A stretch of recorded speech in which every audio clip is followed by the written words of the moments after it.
호랑이보다 무서운 시어머니, 그 집에서 살아남은 세댁의 비밀. 조선 남쪽 바닷바람이 거칠게 불던 어느 고을에 사람들 입에 오르내리는 집안이 하나 있었다. 그 집은 논이 스무마지기요.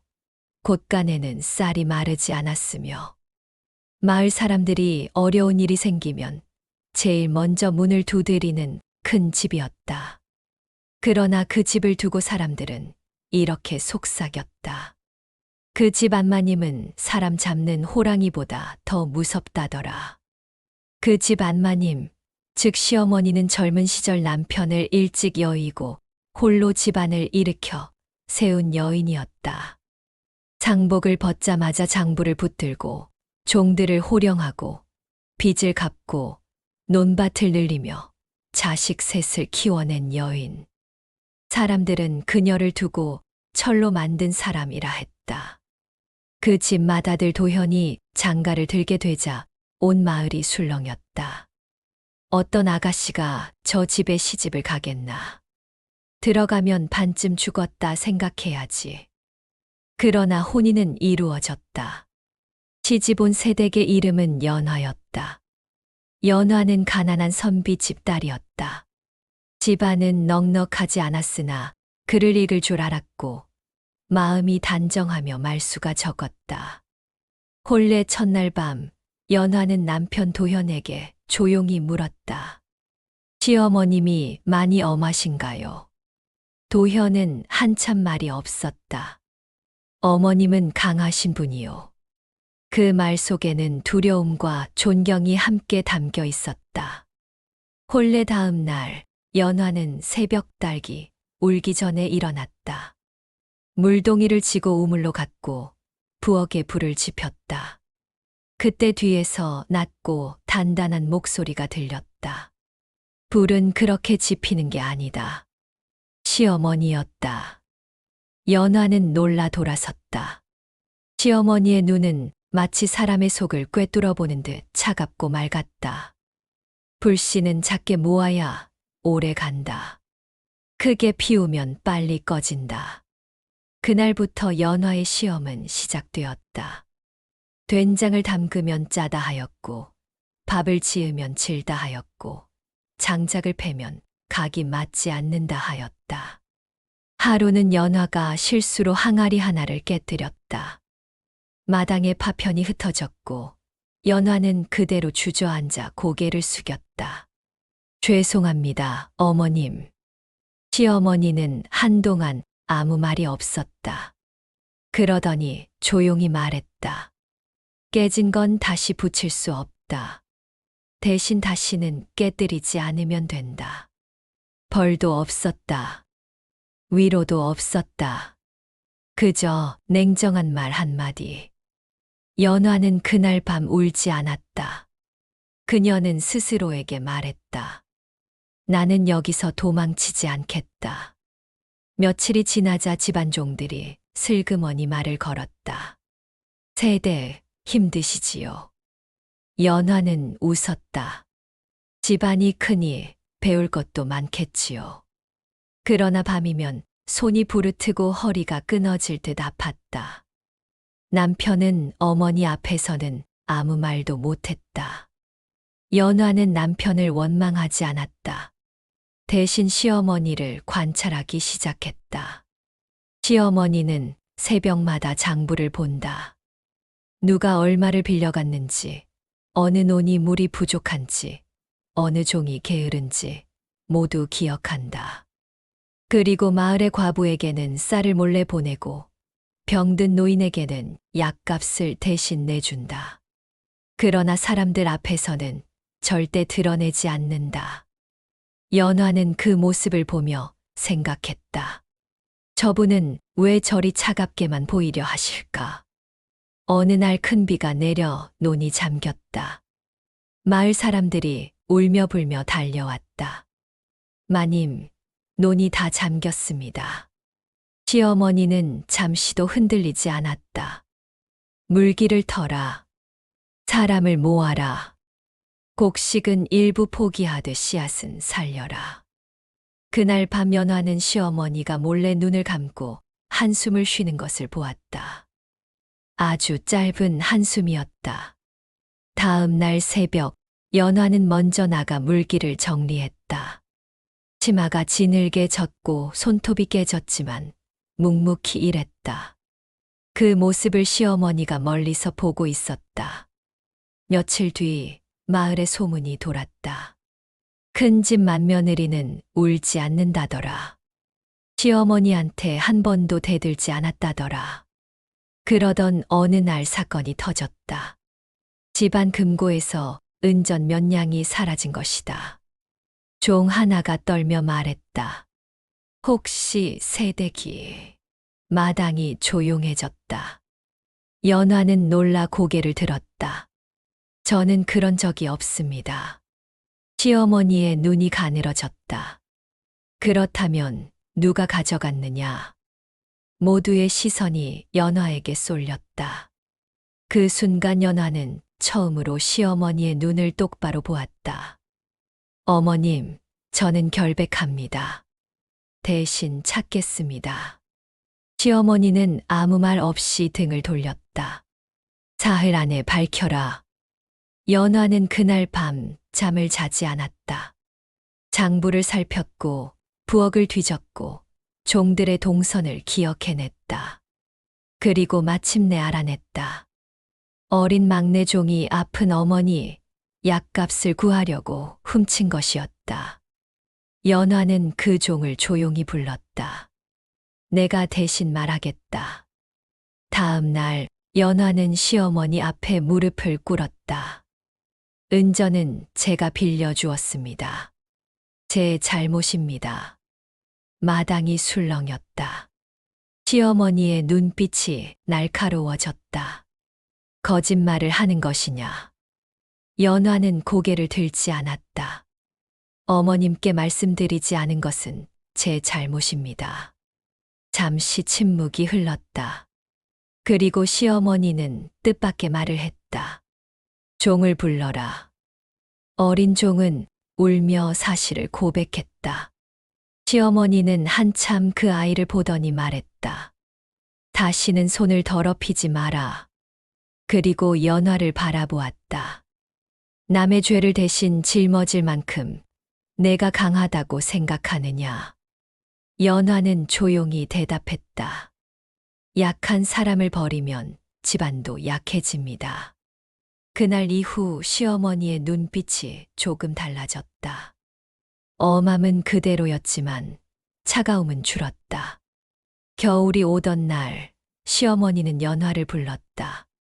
장부를 배워라. 연화는 그 말이 인정임을 알았다. 그 후 몇 해가 지나자 집안은 더 번창했다. 사람들은 말했다. 호랑이 같은 마님과 물처럼 단단한 며느리가 만나 집안이 2배로 커졌다. 세월이 흘러 시어머니가 병이 들었다. 연화는 밤낮으로 간호했다. 어느 밤 시어머니가 낮게 말했다. 처음 내가 들어왔을 때 나는 내가 버틸지 시험했다. 연화는 조용히 웃었다. 저도 어머님을 시험했습니다. 무엇을? 차가운 분인지 아니면 뜨거운 분인지. 시어머니의 입가에 희미한 웃음이 스쳤다. 나는 불이다. 예, 어머님은 불이십니다. 저는 물이 되겠습니다. 그 말에 시어머니는 눈을 감았다. 그리고 속삭였다. 이 집을 맡긴다. 마을 사람들은 나중에 이렇게 전했다. 호랑이보다 무섭다던 시어머니는 마지막 순간 며느리 손을 꼭 잡고 눈을 감았다고. 그리고 그 집은 그 후로도 오래도록 무너지지 않았다고. 사람들은 연화를 두고 말했다. 강한 사람을 이긴 것은 더 강한 힘이 아니라 흔들리지 않는 마음이었다. 무서운 시어머니가 있던 집.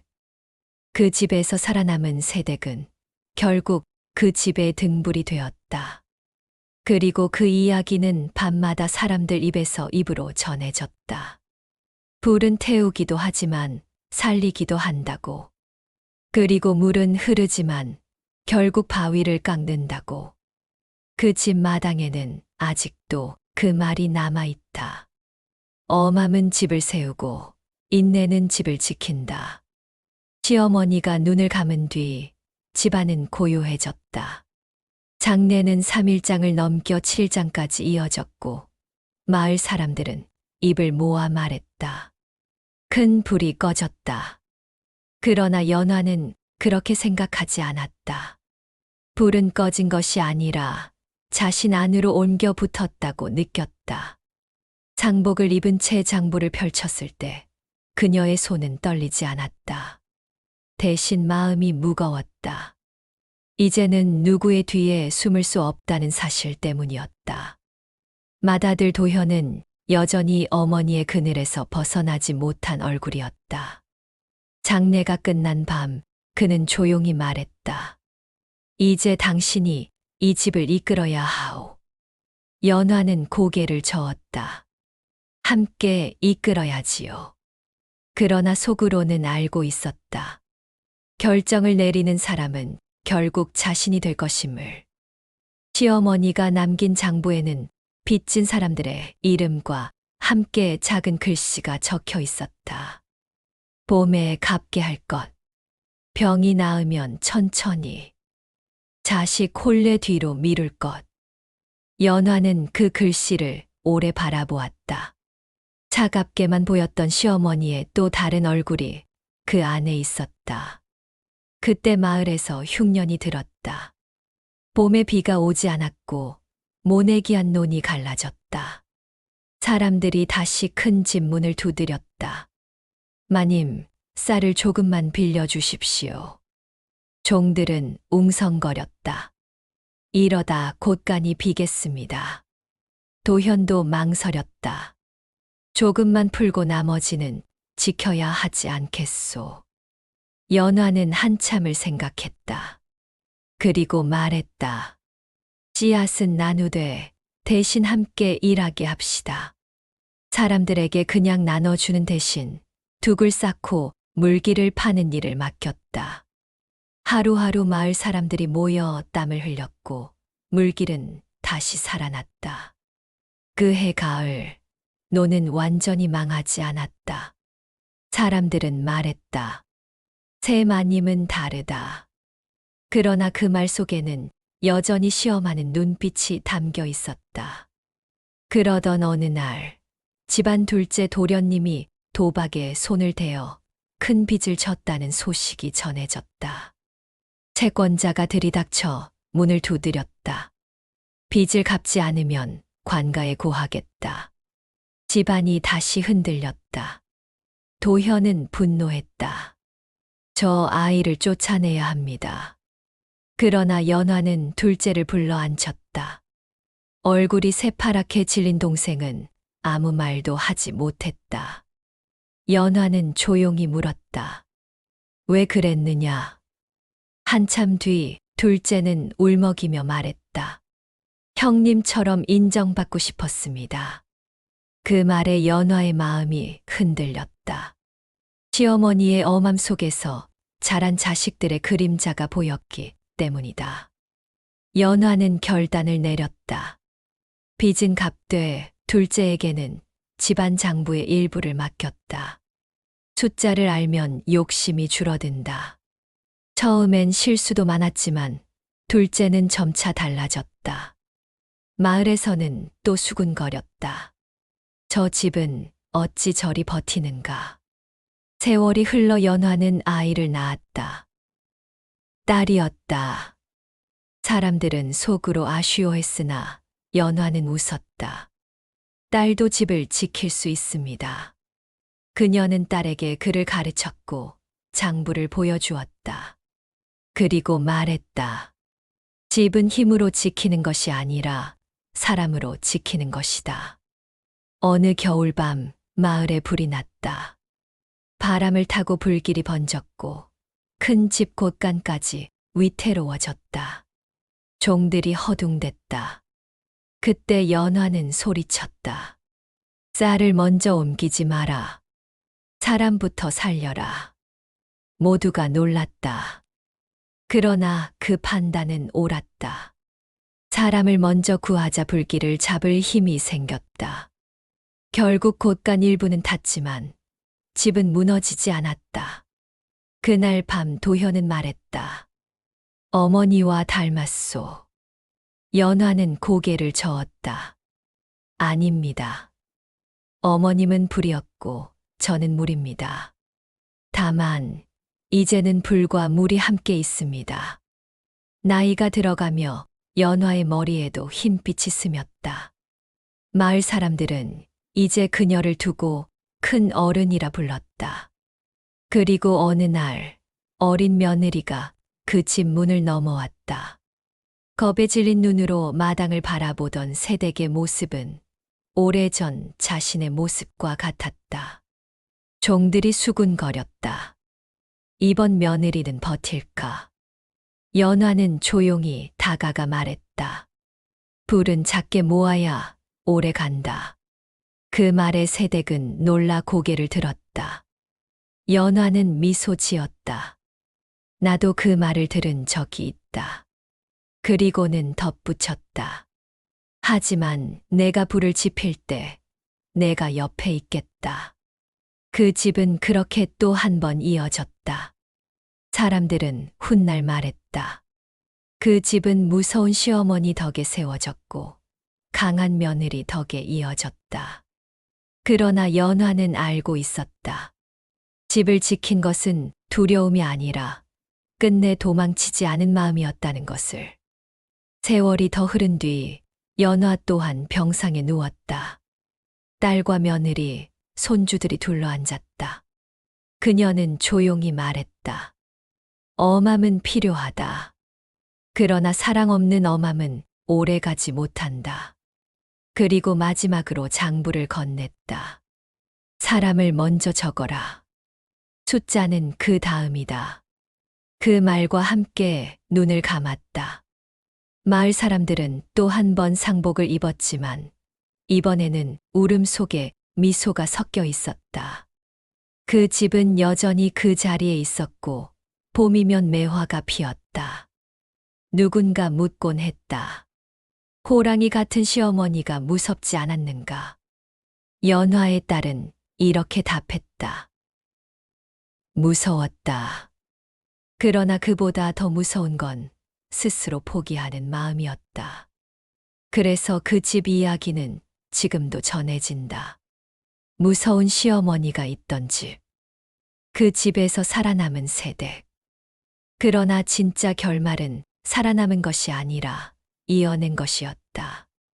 불은 꺼지지 않았다. 물은 마르지 않았다. 두 힘이 서로를 삼키지 않고 함께 흐를 때 집은 오래 간다. 그리고 그 집 마당에는 지금도 이렇게 적혀 있다. 강함은 두려움에서 오지 않고 책임에서 온다.